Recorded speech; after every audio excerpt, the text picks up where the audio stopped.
Урматтуу Москва шаарындагы мекендештер, сиздер үчүн ар күнү Москва Казакстан жол каттамы кызматыңыздарда тажрыйбалуу айдоочулар, комфорт машиналары сиздин аман-эсен барып келүүңүздөргө кепилдик берет жана 3 айга квартирага регистрацияда жасашат. Төмөндөгү телефон нөмерлерге байланышыңыздар.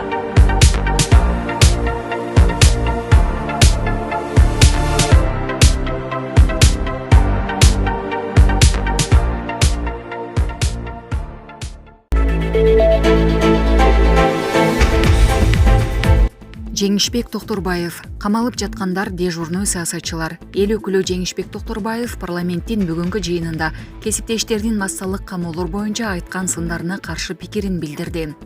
Белгилүү саясатчылар, белгилүү блогерлер камалды деп айтылды. Бирок мен ага кошула албайм. Бизде камалып жаткандар дежурный саясатчылар. Алар бийликти гана көздөгөн адамдар. Эгерде бийлик берсе мактайт, бийликтен кетсе жамандайт. Мен Кыргызстанга белгилүү саясатчылар катары Өмүрбек Текебаев, Темир Сариев, Накен Касиев, Медеткан Шеримкулов, Апас Жумагулов, Садыр Жапаров жана Камчыбек Ташиевди билем, деди эл өкүлү. Ошондой эле ал экс-президент Алмазбек Атамбаевдин кайрылуусуна токтолуп, анын кармалган жаштар менен аялдарды чыгарыш керек деген пикирине кошулбай тургандыгын айтты. Ал кишинин мезгилинде деле аттуу баштуу саясатчылар камалбады беле. Текебаев, Жапаров, Ташиев, Мамытов камалган. Анда башка белгилүү журналисттер дагы камалбады беле деп билдирди Токторбаев. Булак Супер Кежи. Кыргыз Республикасынын президенти Садыр Жапаров бүгүн 27 октябрда иш сапар менен Астана шаарына келди. Мамлекет башчысынын учагы Нурсултан Назарбаев атындагы эл аралык аэропортко конду. Иш сапардын алкагында президент Садыр Жапаров Борбор Азия Европа биримдиги лидерлеринин биринчи жыйынына катышып, жогорку деңгээлдеги бир катар эки тараптуу жолугушууларды өткөрөт. Мындан тышкары мамлекет башчысы Кыргыз Республикасынын Казакстан Республикасындагы маданият күндөрүнүн ачылыш аземине катышат. Булак президент Кежи.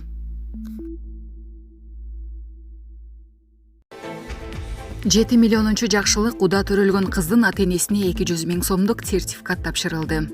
Кече 26 октябрда Таласта 7 миллионунчу жакшылыкка уда төрөлгөн кыздын ата-энесине 200 000 сомдук сертификаты тапшырылды. Бул тууралуу президенттин Таластагы өкүлчүлүгүнүн басма сөз кызматынан билдиришти. Маалым болгондой, ал Кара Буура районунун Чолпонбай айылында төрөлгөн.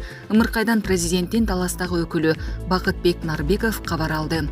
Облус башчысы кыздын атасын жана апасын президенттин атынан куттуктап 200 000 сомдун сертификатын тапшырды.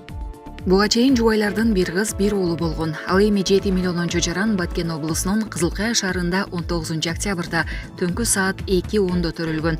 Анын салмагы 3 кг 900 грамм, бою 54 сантиметр экени айтылган. Жакшылык деген ысымды президент Садыр Жапаров ыйгарган. Булак Супер Кежи.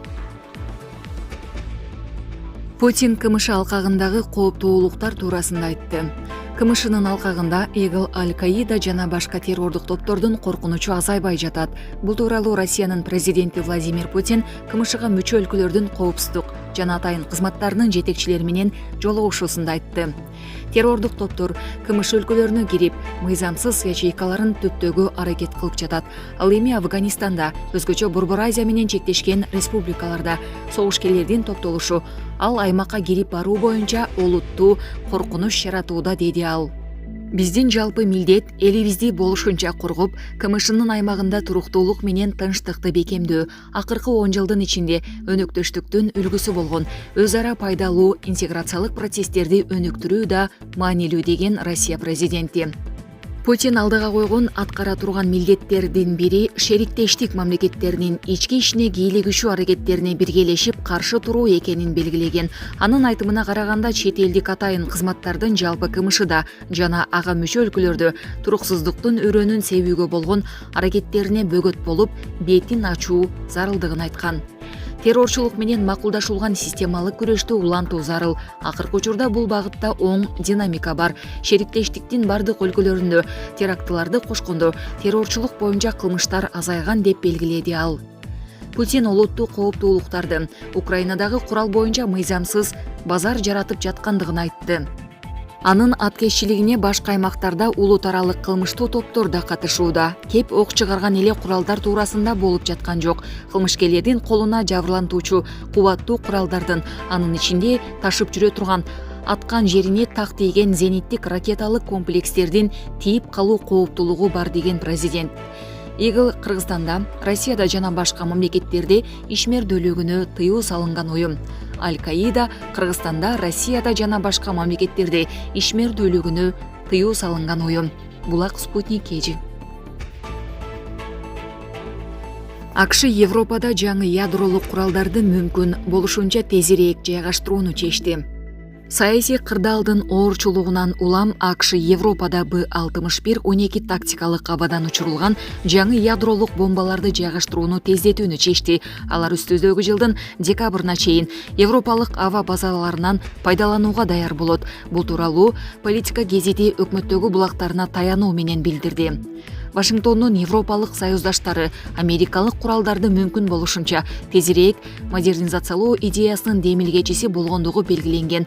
Орусиянын өзөктүк риторикасынын күчөшүн эске алып, айрым союздаштар күчтөрдүн жана курал-жарактын туруктуу даярдыгын жана билдирүүлөрүнүн ыраттуу берилишин камсыз кылуу үчүн НАТО менен консультацияларды улантууну суранышты деп айтылат гезиттин колунда болгон документте. Алгач бомбалар 2023 жылдын жазына чейин жайгаштырылышы керек болчу. Модернизацияланган Б-61 12 атомдук бомбасынын биринчи сериялык үлгүсү 2021 жылдын декабрь айында чыгарылган жана толук масштабтуу өндүрүш 2022 жылдын май айында башталган.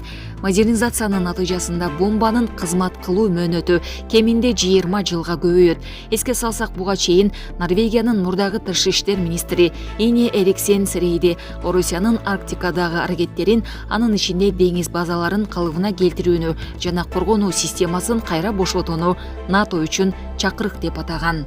Булак Назар News KG.